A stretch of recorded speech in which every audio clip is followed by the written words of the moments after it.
Special transmission में एक बार फिर आपको खुशामदीद कहेंगे। ज़हीम कारी साहब आप जवाब दीजिएगा। आरिफ अली साहब ने कहा कि जनाब बड़ा जश्न हो रहा है। चौधरी साहब का जवाब दे दूं, जो इन्होंने फरमाया कि मुस्लिम लीग नून जो है वो शादियाने बजा रही है, जश्न कर रही है। चौधरी साहब, हमने कोई शादियाने नहीं बजाए, हमने किसी जश्न का ऐलान भी नहीं किया।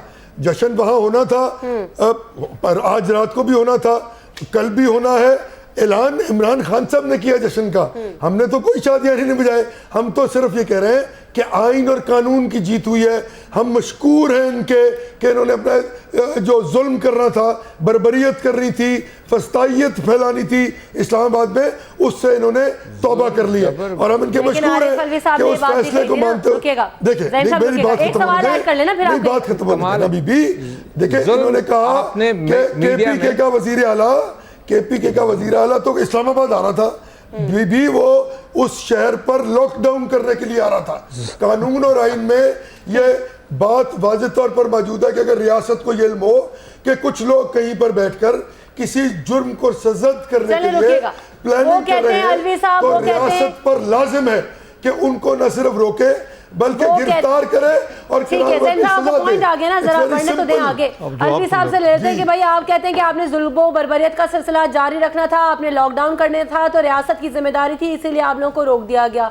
खवातीन कारकुनान के साथ कुछ हुआ वो भी हमने देखा। आरिफ साहब, मेरी बहन अब ज़रा सुन लो, इनकी बातें सुन लो और टीवी के इमेजेस देख लो। और मैं ये आखिरी बात करना चाहता हूँ क्योंकि मुझे कहीं जाना है। जुल्म, बर्बरियत, फस्तायत, जुल्म, बर्बरियत और फस्तायत, आपने पिछले 4 दिन में किसका जुल्म, फस्तायत और बर्बरियत देखा है? किसका देखा है? मेरे ऊपर यह इल्ज़ाम है कि हम करते, देखा आपने किसका? देखिए ना, ये झूठ का बहतान है और कहे चले जा रहे हैं। ये भी ख्याल नहीं होता कि इस बात को छोड़ दें कि जुल्म किया, हर जगह किया इन्होंने, अच्छी तरह से किया, पेट भर कर किया। यार सारा टेलीविजन भरा हुआ है जुल्म, बर्बरियत और फस्तायत से। और मेरे ऊपर ये इल्जाम है कि हम करते, बीबी जो करते वो अलग रहा ना, जो करते या ना करते उस पर तो सवालिया निशान है। हम कहते नहीं करते, इन्होंने तो करके दिखा दिया ना। इन्होंने लॉकडाउन कर दिया इस्लामाबाद का, हमने तो लॉकडाउन भी नहीं किया। सारे कंटेनर्स लगा कर सारी तिजारत को तबाह कर कर। और मैं आपसे ये बता दूं कि ये वक्त साबित करेगा और साबित कर रहा है कि जमहूरियत के साथ कौन थे। मैं समझता हूं पुलिस के कंटेनर्स लगा दिए, उनमें हजारों लाखों रुपए की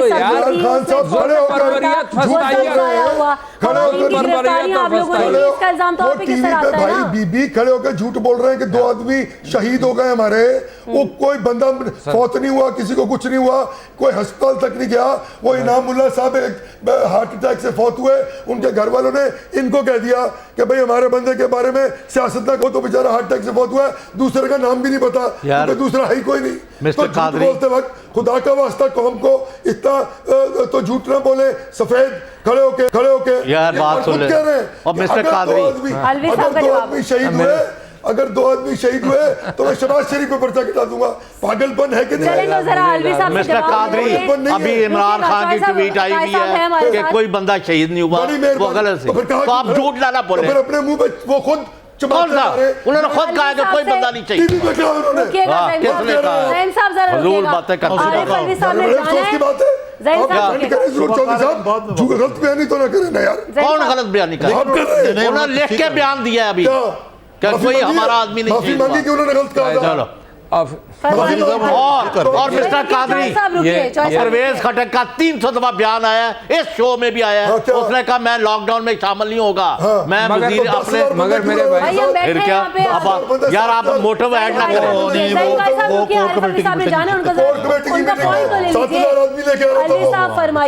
समझते हैं कौन को? आप ही अक्लमंद है सिर्फ। खामोश तो करवा दें यार, खामोश करवा दिए। अलवी साहब से फाइनल ले लें, उन्होंने भी जाना है, आपने भी जाना है। वो कहते हैं भाई ऑन रिकॉर्ड आप हिसाब दे दें कौन कौन लोग शामिल है जिनको आप कह रहे हैं कि वो शहीद हो गए।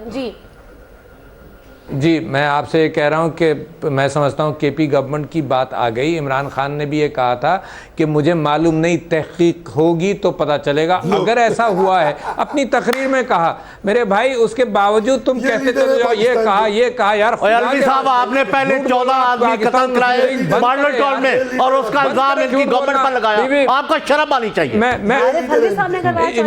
इनको हाँ जी, इन्होंने कराया। ये लीडर है इनके। क्या कराया मैंने? आपने कत्ल कराए लाहौर मॉडल टाउन में 14 आदमी और उनका इल्जाम इनके ऊपर लगवा दिया। आप तो इतने लंबे हाथ रखते हैं, हमें पता ही नहीं वो था। जेल में भाई सारे लोग। अच्छा, और जुल्म बर्बरियत और फस्तायत के जिम्मेदार इस्लामाबाद में हम हैं। लाठी चार्जेस देखे, मेरे साथ हमला देखा, सब कुछ देखा।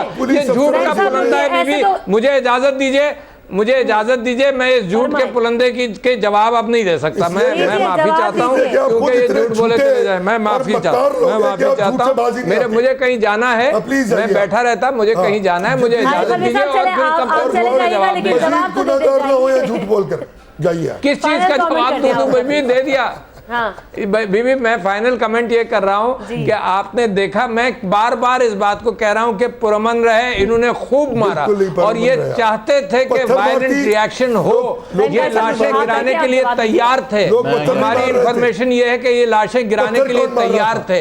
ये तो हमारा सब्र है, हमारे वर्कर्स ने जो मारे खाई है। मैं खराज तहसीन पेश करता हूं कि पाकिस्तान के लिए, जमहूरियत के लिए, तलाशी के लिए, करप्शन के लिए दिए कुर्बानी। उनके कारकुनान जो है मारे भी खाई और हमने देखा भी है, जो वो बात करें परवेज खट्टक के काफिले के साथ जिस तरह से रेजिस्टेंस हुई, वो विजुअल्स में मौजूद है। बहुत शुक्रिया। आरिफ अलवी साहब मेरे साथ मौजूद है। गालिबन मुझे ब्रेक लेना है, ठीक है। अच्छा ज़हीम कायद साहब आप जवाब दे। नहीं, रस्ते में आंसू गैस के शेल फायर किए गए आपकी जानिब से, आग लग गई, कारकुनान बेहोश हो गए, जिम्मेदारी किस पे? और उसके बाद जब वो सवाबी इंटरचेंज से निकले तो उन्होंने 8 पुलिस की गाड़ियां और 6 मोटरसाइकिल जला दिए। वजीर आला KPK ने कानून की पासदारी करते हुए अपनी कोर कमेटी में मीटिंग में आते हुए 2500 लोगों के साथ बंदिश पार करते ही पुलिस की 8 गाड़ियां और 12 के करीब मोटरसाइकिल जला दिए। KPK के वजीर आला। लेकिन कादरी साहब, आप लोगों ने भी तो कंटेनर लगाए हैं, आंसू गैस का बेदराग इस्तेमाल किया। हम नहीं चाहते थे निजामी साहब कि वो आके बलवा दफा 144 जो है उसका इस्तेमाल जो है, ये कोई ये तो यार एक चैलेंज किया। ये अमृतों के कानून है, प्रिवेंटिव मेंटेनेंस। आइन से निकाल देते हैं उसको, आइन से निकाल दीजिए। ये गए कोर्ट में 2 बार, इस्लामाबाद हाई कोर्ट ने भी स्ट्राइक डाउन कर दिया।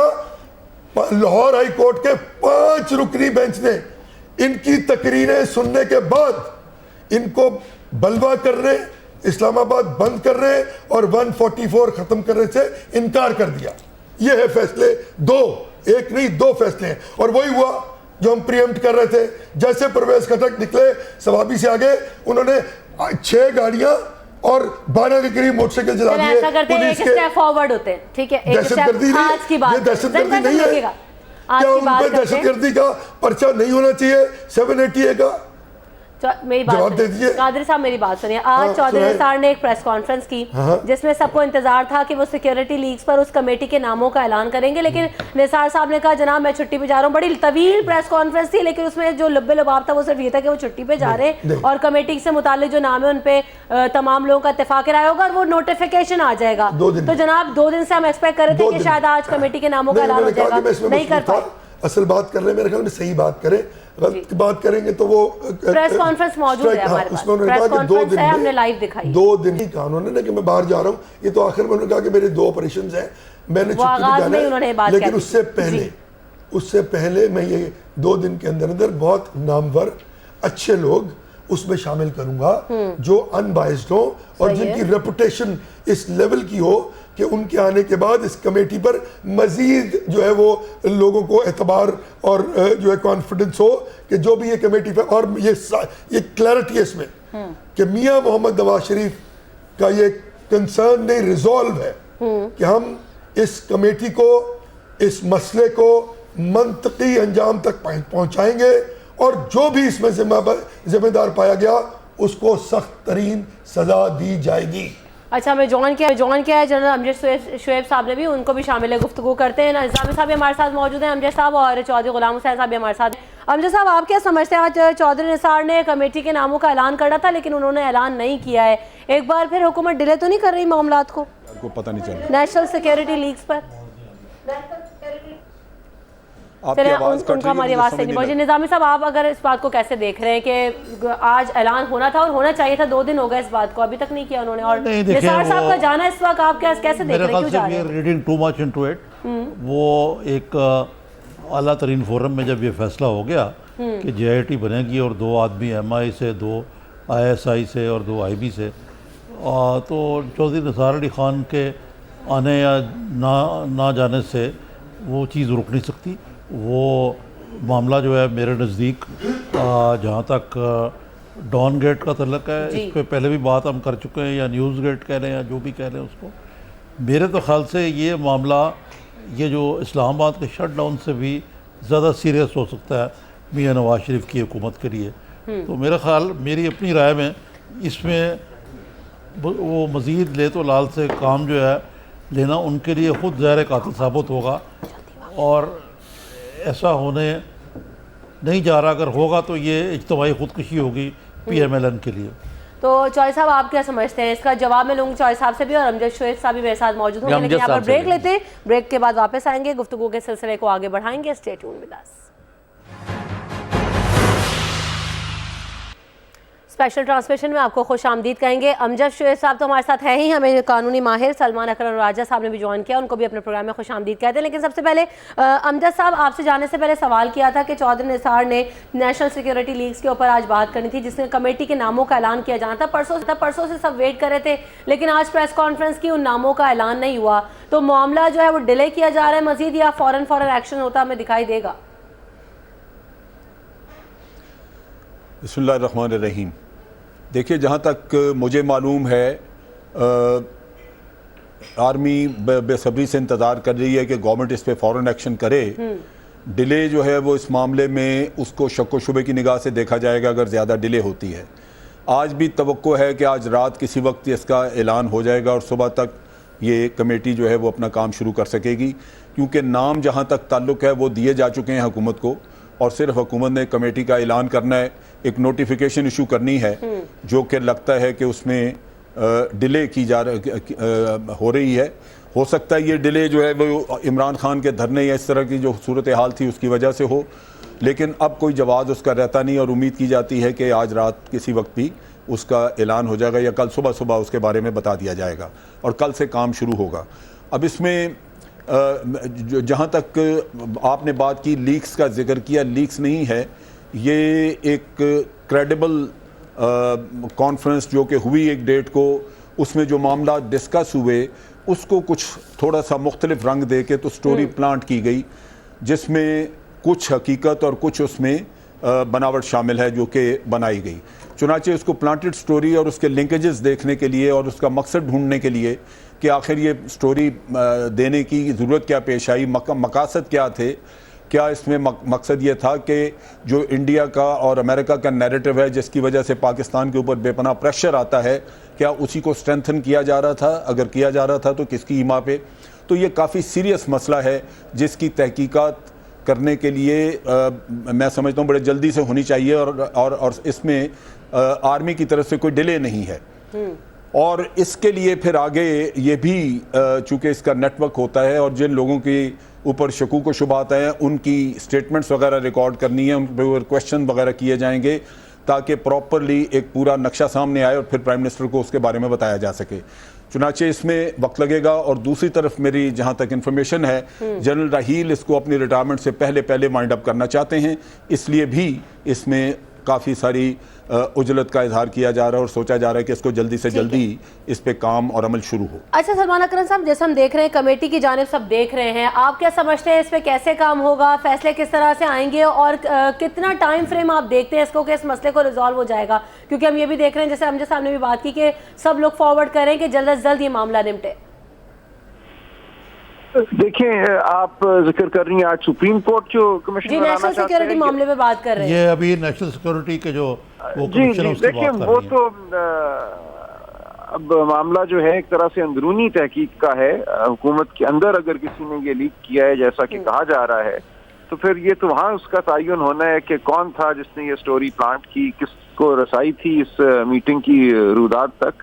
तो ये मामला तो इतना तवील नहीं होना चाहिए। 2, 4, 6 लोग हैं जिनसे गालिबन सवाल जवाब करना होगा और उसके बाद ये कमेटी किसी नतीजे पर पहुंच सकेगी। और मुझे यकीन है कि हमारी जो एजेंसियां हैं अब तक अपनी राय वो कायम कर चुकी होंगी। राय साहब, मैं आपसे पूछना चाह रहा था कि आज जो कुछ हुआ है सुप्रीम कोर्ट में, पहले इसी सुप्रीम कोर्ट पर अदम एतमाद का इज़हार किया गया, अब दोनों पार्टीज़ ने एतमाद का इज़हार किया और ये TOR जो है आप देखते हैं कि ये मियां नवाज शरीफ की हुकूमत बना दे पाएगी? इमरान खान साहब का TOR तो क्लियर है, इस पर एग्रीमेंट ना हुई, तो how will the court proceed? और ये इस मुल्क में जो कमीशंस का पहले हाल होता रहा है, ये उससे किस तरह मुख्तलिफ होगी अगर डे टू डे हेयरिंग भी हो जाए तो? देखिए, कमीशन जो एक हद तक कामयाब हुआ वो तो मेमो गेट कमीशन ही था, और वहाँ पे सुप्रीम कोर्ट ने किसी की रजामंदी नहीं मांगी थी, खुद TOR मुकर्रर किए थे, खुद उस कमीशन को इख्तियारात दिए थे। अगर तो सुप्रीम कोर्ट उस मिसाल को दोहराती है और इस कमीशन को खुद बाइख्तियार कर देती है और बढ़ के सबसे इस कमीशन को ये काम सौंपती है कि ये दोनों फरीकैन से सवाल करे और बारे सबूत दोनों पे डाल दे। देखिए, रिवायती तौर पे तहकीक ये होती है कि इल्जाम करने वाले, लगाने वाले को कहा जाता है कि वो सबूत लेकर आए। अगर वो रास्ता अपनाया गया तो फिर पैनामा से सबूत लेके आना तो 10 साल या शायद कभी भी ना होने वाली बात है। वहाँ पे राजदारी के मामलात को खुफिया रखने के बहुत सख्त कवानीन है। लेकिन अगर वज़ीर आज़म साहब के साहबजादों से ये पूछा जाता है कि आप बता दीजिए कि ये फ्लैट खरीदे गए, अगर खरीदे गए तो कब और किस रकम से, तो उनका जवाब फिर बड़ी हद तक मामलात को वाजे कर देगा। अगर वो जवाब देते हैं तो बात वाजे हो जाएगी, अगर वो जवाब देने से इनकार कर देते हैं तो उसके अपने नताइज होंगे, अवाम की नज़र में भी और कमीशन की नज़र में भी। लिहाजा ये डिपेंड करेगा कि बारे सबूत ये कमीशन किस पे डालता है, इल्ज़ाम लगाने वालों पर या जिनसे कहा जा रहा है कि वो अपनी सफाई पेश करें। ये मैं समझता हूँ सबसे बुनियादी और अहम नुक्ता है, वरना ये एक रिवायती कमीशन बन जाएगा और ये बात सालों पे फैल जाएगी। जनरल शुएब अमजद साहब, ये फरमाया, आपका बड़ा मुतालिया और यानी बड़ी ऑब्जर्वेशन भी बड़ी कीन है कि दुनिया की कोई ऐसी हुकूमत और ऐसा वज़ीर आज़म या हेड ऑफ द गवर्नमेंट जिन पर करप्शन के शदीद इल्ज़ामात हों और मुल्क दुश्मनी के भी, ब्रीच ऑफ नेशनल सिक्योरिटी के भी चार्जेस लग जाए उनकी गवर्नमेंट पर और वो इक़्तिदार में रहे हों।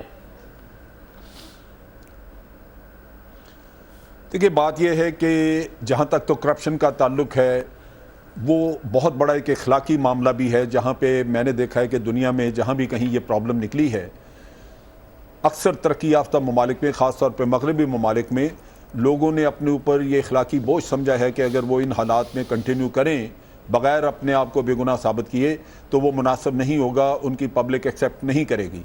चुनाचे कबल इसके कि उनसे कोई अदालत पूछती, कबल इसके कि उनके लिए कोई कमीशन मुकर्रर किया जाता, उन्होंने अपनी बेगुनाही खुद रखी, और अगर वो समझते थे इन दानिश के बेगुनाह मैं नहीं हूँ या मैं ये साबित नहीं कर सकूँगा कि मैं बेगुनाह हूँ, तो उन्होंने इस्तीफ़ा दे के अपने आप को अलग कर लिया उस जॉब से। यहाँ ये सूरत हाल मुख्तलिफ है। दूसरी तरफ जो आप सिक्योरिटी की बात कर रहे हैं, सिक्योरिटी के मामलात में मैं ये नहीं कहूँगा जिस तरह इमरान खान कहते हैं कि जी वज़ीर आज़म सिक्योरिटी रिस्क हैं। रिस्क वाली बात मेरे नेचुरली मेरी समझ से बालातर है, लेकिन ये ज़रूर कहा जा सकता है कि जिस तरह हम चाहते थे कि हमारे नेशनल सिक्योरिटी इंटरेस्ट को वो लुक आफ्टर करें, गालिबन वो उस तरह नहीं कर सके, और ये एक नाकामी कह सकते हैं आप, कमज़ोरी कह सकते हैं, जिसमें कि अगर प्रेशर आए तो इम्प्रूवमेंट भी हो सकती है। लेकिन अगर प्राइम मिनिस्टर को मैं देखूं और सारे मुल्क में करप्शन को काबू करना, लोगों के ऊपर केसेस बनाने, रेफरेंसेस दायर करने नैब में, ये हमारी हुकूमत का काम है। लेकिन हुकूमत ये काम उसी वक्त कर सकेगी जब वो इखलाकी तौर पे एक हाई पेडेस्टल पे खड़ी हो, जहां दुनिया को, मुझे सबको, पाकिस्तानियों को यकीन हो कि वो खुद करप्ट नहीं है, तो फिर उनके तमाम फैसले काबिल तो शेर साहब, एक सवाल यहाँ पर यह भी उठता है, मैं अकरम राजा साहब से इसका जवाब लेना चाहूंगी। वो सवाल ये है कि जब अदालत की जानिब से केस का आगाज हो गया, इंक्वायरी का आगाज हो गया है, तो वजीर आजम इसका मतलब अक्यूज है, उनके ऊपर इल्जाम है, तो मोरल ग्राउंड्स पर उनकी क्या सूरत हाल होती है, उनकी क्या जिम्मेदारी बनती है कि उनको रिजाइन कर देना चाहिए जाती तौर पर? देखिए, ये एक जाती सवाबदीद की बात है, इसमें कोई कानूनी बंदिश नहीं है कि अगर एक तहकीक हो रही है। बहुत दुनिया में हमने देखा, सदर क्लिंटन की इंडाइटमेंट कितने माह चलती रही, वो सदर के तौर पे काम करते रहे। तो ये हर शख्स की अपनी एक, मैं समझता हूँ, सवाबदीद है, वो किस हद तक बोझ लेता है या अपने आप को राताल्लुक करना चाहता है, इस बारे में कोई हतमी बात नहीं की जा सकती। तो राय साहब, ये तो खैर चलता ही रहता है कि जी वो रिज़ाइन करें, उनका इस्तदलाल है कि अगर वो उस वक्त रिज़ाइन करने की नौबत आएगी अगर वी गिल्टी एज चार्ज्ड। लेकिन ये ऑन अनदर पेडेस्टल, ये क्या वजह है कि हमारे जो वज़राए आज़म हैं या उन पे करप्शन का इल्ज़ाम लग जाता है, नेशनल सिक्योरिटी रिस्क का इल्ज़ाम लग जाता है।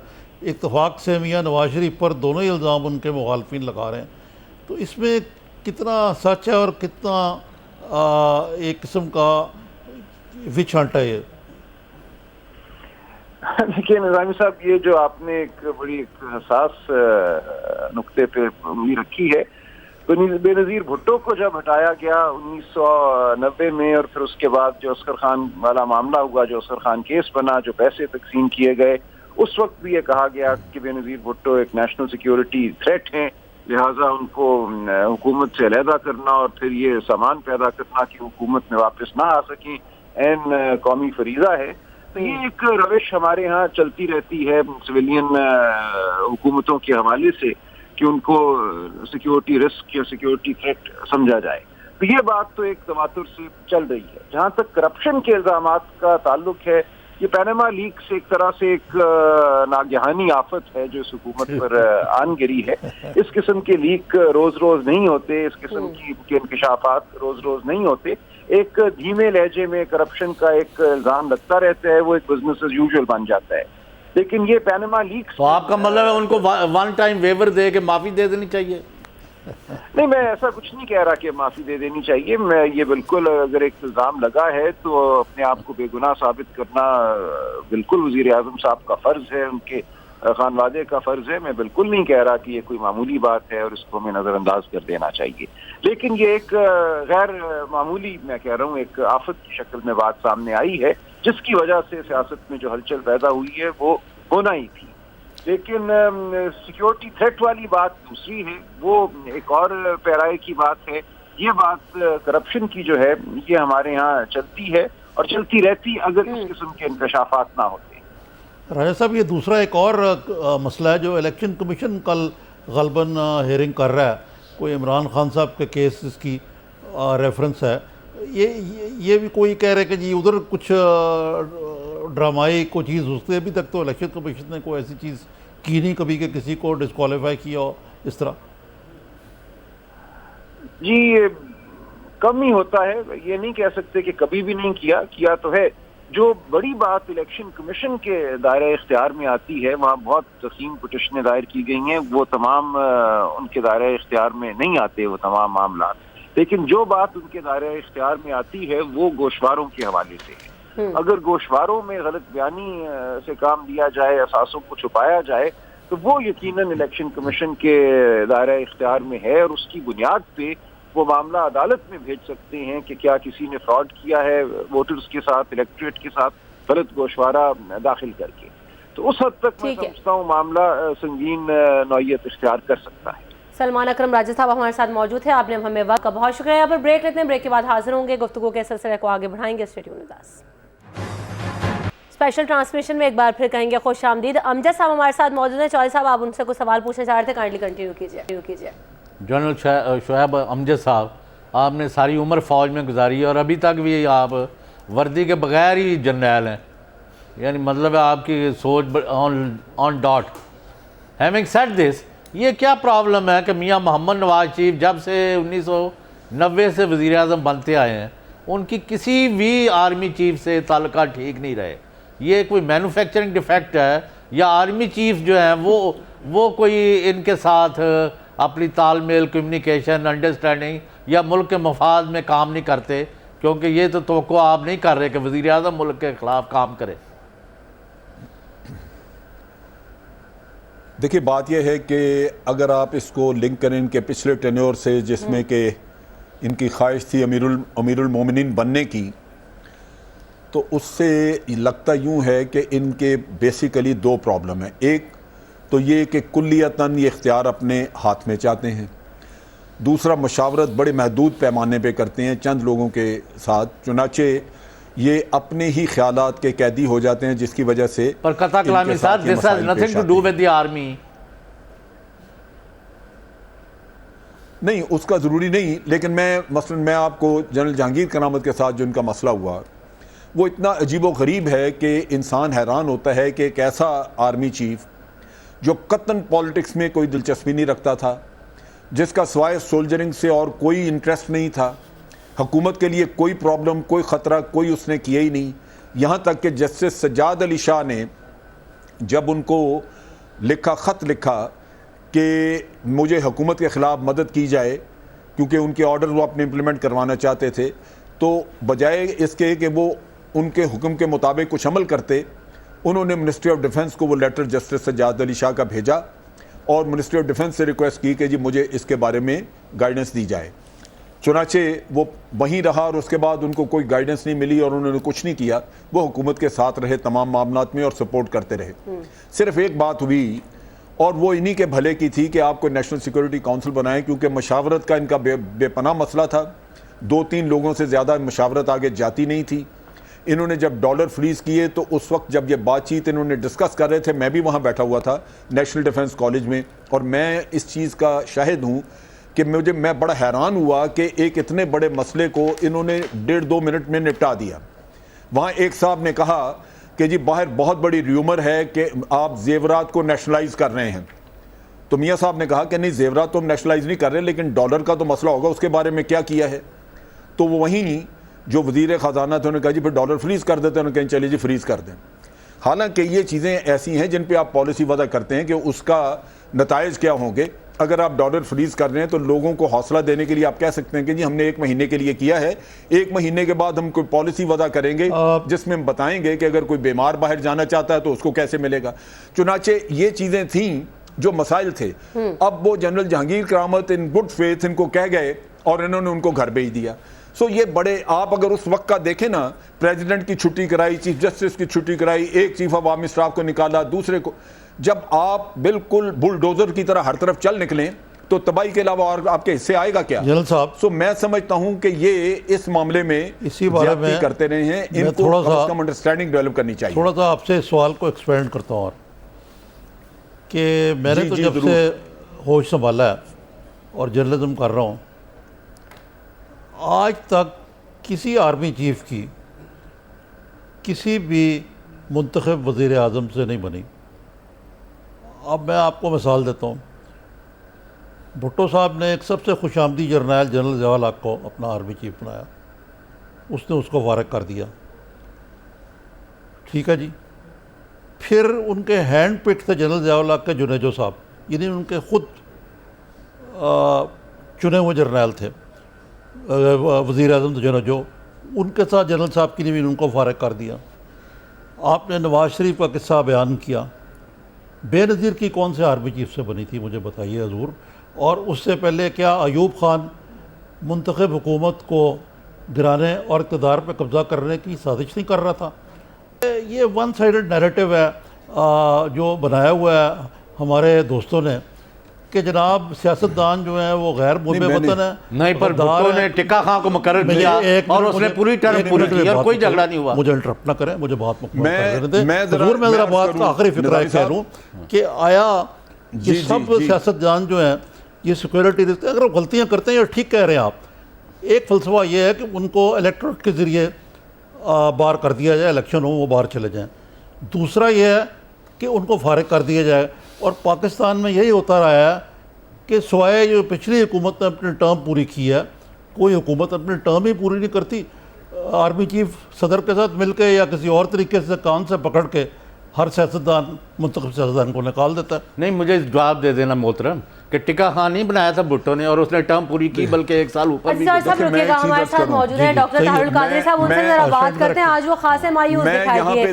डॉक्टर तारुल कादरी साहब, आप कैसे समझ रहे हैं आज जो खान साहब ने फैसला किया है और जो धरने की कॉल ऑफ कर दी उन्होंने, आप क्या कहेंगे उस पर?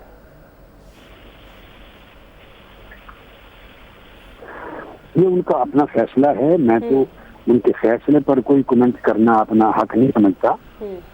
लेकिन मैंने इतना कहा है कि ये जो सूरत हाल डेवलप हुई है, इसमें ये जो है वो गुम हो गया है। तनाम अलीफ के गुम हो जाने पर मैंने इन्ना लिल्लाहि व इन्ना इलैहि राजिऊन पढ़ा है। कोई चीज़ गुम हो जाए तो उसकी बाजियाबी के लिए अल्लाह पाक का ये कलिमा है, आयत मुबारका का हिस्सा पढ़ा जाता। कादरी साहब अस्सलाम वालेकुम, मैं आरिफ निज़ामी बोल रहा हूँ, कैसे मिजाज हैं आपके?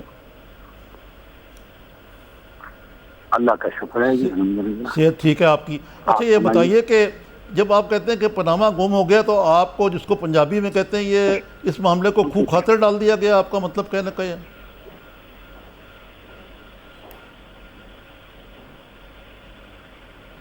या मैंने तो जो बयान कर दिया ना कि अब मुझे तो इस मसले का आगे कोई नजर नहीं आ रहा कि अच्छा डॉक्टर साहब, वो गुलाम सैनेर कैसे मिजाज हैं? जी जी जी वो एक तो ये है कि आपसे 10 बस्ता माफ़ी मांग ली थी, कुछ रिमार्क्स ऐसे दिए कि जो मैं समझता हूँ हम कि तो मदद कर नापसंदीदा चुके थे। हैं अपने उसमें तो आज प्रोग्राम उनसे में। बात हो रही है तो मुझे राइट है यार। और बात यह है, हाँ। निज़ामी साहब, आरिफ निज़ामी साहब के लिए भी और चौधरी गुलाम हुसैन साहब आपके लिए भी, मुझे मरकज में, मैं हमारे मीडिया ऑफिस में इतला करती है 2 मरतबा या 3 मरतबा आप माजरत कर चुके हैं, अभी फिर आपने तीसरी चौथी मरतबा ये कह दिया, इससे मुझे शर्मसारी में। नहीं आपसे आज बात हुई है इसलिए की है बराह रास्त। एनीवे, अब ये जो ख्याल है कि पनामा पेपर्स अखलाकी एतबार से है तो वो गया, मैं सवाल कर सकता हूँ कोई? आपने अखलाकी एतबार से फिर बार बार कह दिया तो क्या बात करेंगी, पूछिए। जरूर कीजिए शाह साहब, सवाल कीजिएगा। जी करें ना सवाल। डॉक्टर साहब, ये जो यहाँ सूरत हाल बनी है और आपने 3-4 इल्ज़ामात लगाए थे जो अब इमरान खान ने भी दोहराए हैं कि वज़ीर आज़म सिक्योरिटी रिस्क हैं, उनकी मिलों से जासूस पकड़े गए हैं, वो मुल्क के लिए इंजूरियस हैं और वो नवाज शरीफ और पाकिस्तान इकट्ठे नहीं चल सकते और पनामा में उनके नाम आए हुए हैं, करप्शन के अंबार लगे हुए हैं, ऐसा वज़ीर आज़म दफ्तर में रह सकता है? इसका लोग जवाब चाहते हैं। ये जो जितनी बातें अभी आपने की ना, इन तो सारी बातों पर मैं इत्तेफाक करता हूँ।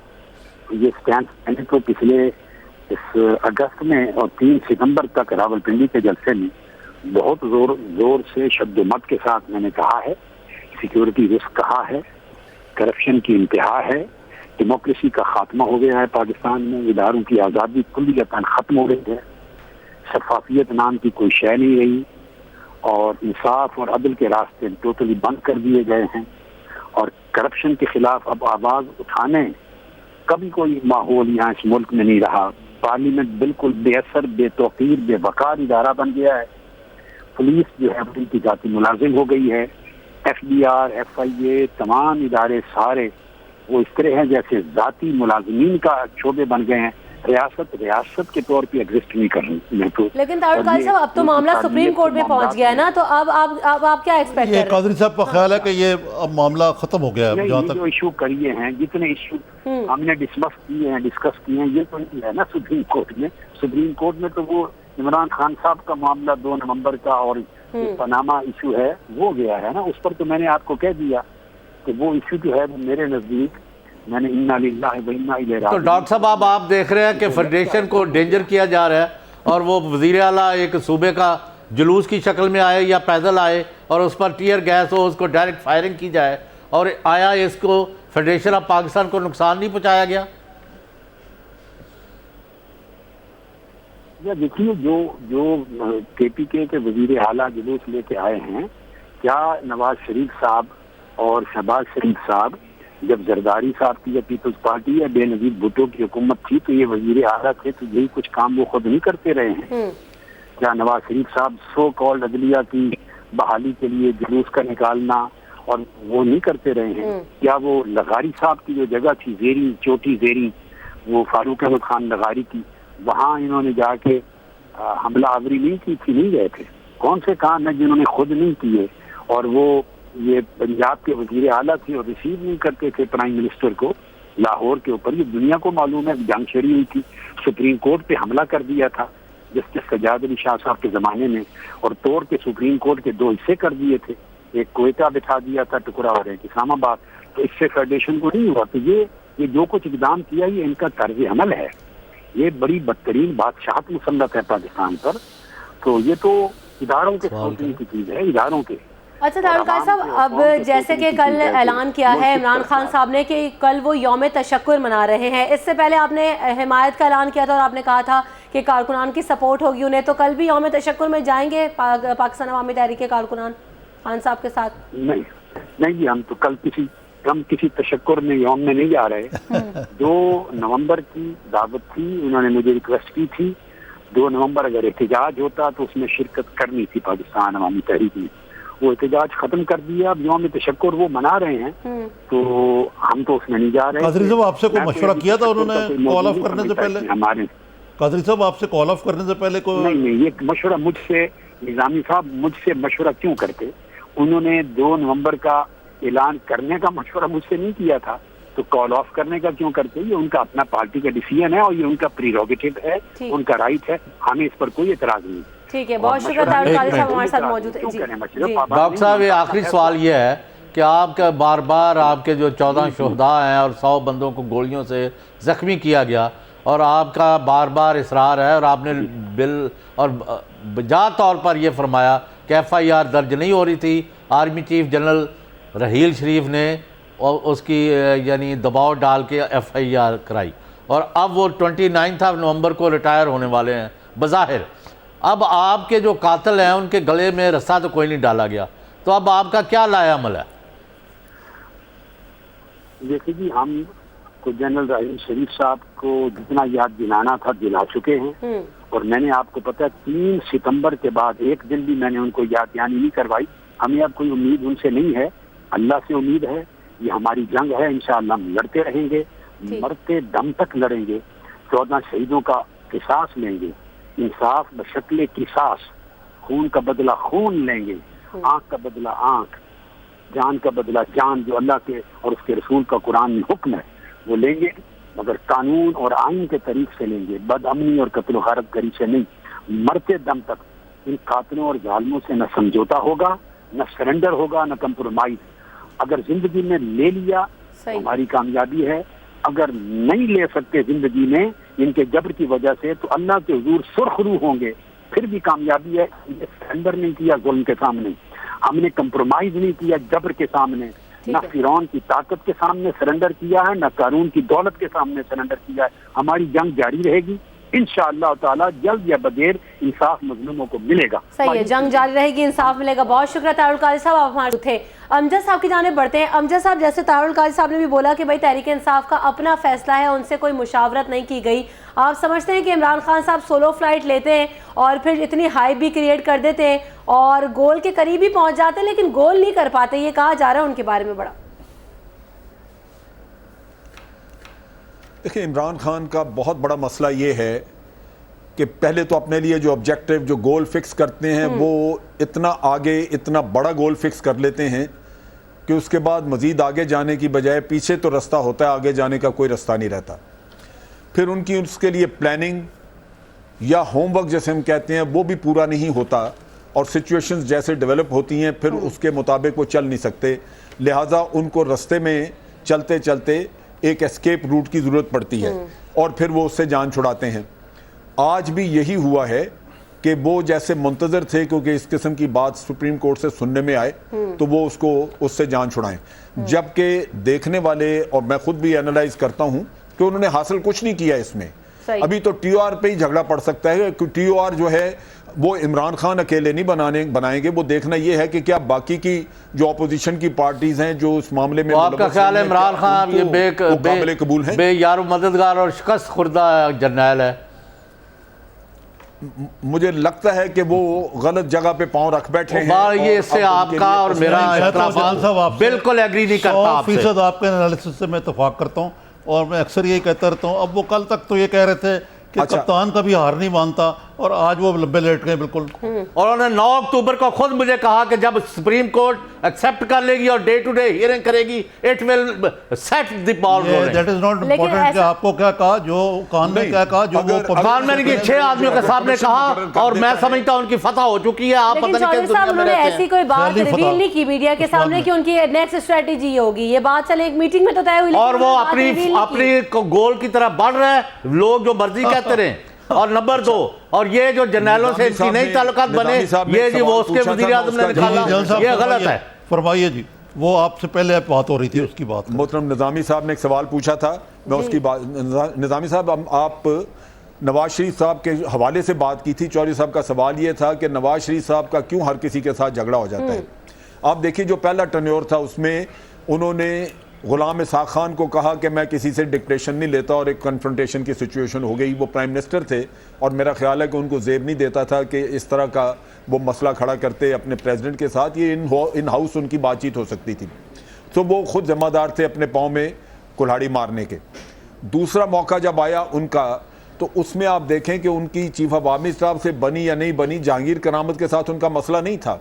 उससे पहले वो प्रेसिडेंट की छुट्टी करा चुके थे, चीफ जस्टिस की छुट्टी करा चुके थे, फिर चीफ ऑफ आर्मी स्टाफ को टक्कर गए। फिर अगला चीफ ऑफ आर्मी स्टाफ जब उनके पास आया तो उसको उन्होंने हवाई जहाज में फारिग किया।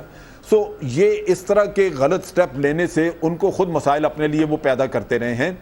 मुझे यही लगता है कि उनको मसला, उनके अंदर जो प्रॉब्लम, एक ख्वाहिश है पूरी अथॉरिटी लेने की, जैसे वो कहते हैं कि एक बिल्कुल मुतलकुल इनान किस्म की अथॉरिटी उनके पास हो, कोई पूछे ही ना उनको, वो ख्वाहिश है जो उनको प्रॉब्लम करती है। बिल्कुल दुरुस्त है जी आपका। फिर दूसरा उनका मसला मेरा ख्याल है आज के दौर में जो उनको प्रॉब्लम है वो उनको मुशर्रफ का हैंगओवर जो है वो छोड़ नहीं रहा उनकी जान। जबकि मुशर्रफ एक इंडिविजुअल था और फौज एक अदारा है। फौज हर अपने चीफ ऑफ आर्मी स्टाफ के साथ खड़ी होगी जो भी उस वक्त होगा। अगर आपने गलत बना दिया है तो वो फौज का कसूर तो नहीं है। अगर आपने खुद चॉइस की और एक ऐसे आदमी को चीफ ऑफ आर्मी स्टाफ बना दिया और किसी ऐसे को छोड़ दिया जो शायद अदारे के लिए और मुल्क के लिए बेहतर होता, तो जिम्मेदार तो आप हैं। आज भी आप इसी चक्कर में फंसे हुए हैं कि आप पॉलिटिकल एंगल से लोगों को जांच रहे हैं, उनको उस तरह भांपने की कोशिश कर रहे हैं, जबकि मेरिट और सीनियरिटी दो ऐसे असूल हैं कि उसके बाद आपको कोई मसला नहीं रहता।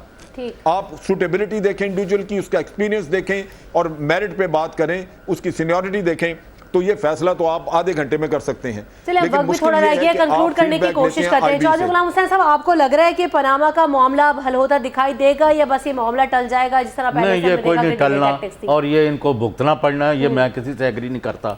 माफ़ी चाहता हूँ जो भी इसको समझता है कि इमरान खान ने नाकामी का मुंह देखा है, वो अपने जख्म चाटेंगे एक दो दिन के बाद। अग्री करते हैं आप चौधरी साहब की बात से? नहीं, मैं तो बिल्कुल एग्री नहीं करता। ये इमरान खान साहब जो हैं उन्होंने सही रास्ता चुना है, जो अदालत की रजू किया, यही करना चाहिए था। अब अदालत में कुछ भी हो सकता है, जैसे कि सलमान अकरम राजा साहब ने दो रास्ते बताए हैं, इसमें रिस्क मौजूद हैं, लेकिन पहले भी रिस्क मौजूद थे। वो सारी बातें ठीक है, लेकिन अगर तो गुड इंटेंशंस हों, नेक इंटेंशंस हों कि मियां नवाज शरीफ साहब खुद ही इस्तीफा दे के घर चले जाएं, तो वो तो जाने वाले नहीं। वो फाइटर हैं इस मामले में, अनलेस के उनको किसी और तरीके से कान से पकड़ के निकाला जाए, वो कहीं जाने के नहीं। अमजद शेर साहब, आप क्या समझते हैं, ये मामला हल हो रहा है पनामा का? जी नहीं, मुझे ये लगता है कि ये 1-1.5 महीने के बाद फिर फ्रस्ट्रेशन आएगी और इमरान खान को फिर एजिटेट करना पड़ेगा और उनको फिर पॉलिटिकल पार्टीज बाकी जो हैं उनसे सपोर्ट नहीं मिलेगी और फिर वो अकेले इस मैदान में होंगे। क्योंकि मेरे अपने अंदाजे के मुताबिक कमीशन जो है वो लंबा खींचेगा। इसी तरह टीआरस के ऊपर मसला आएगा।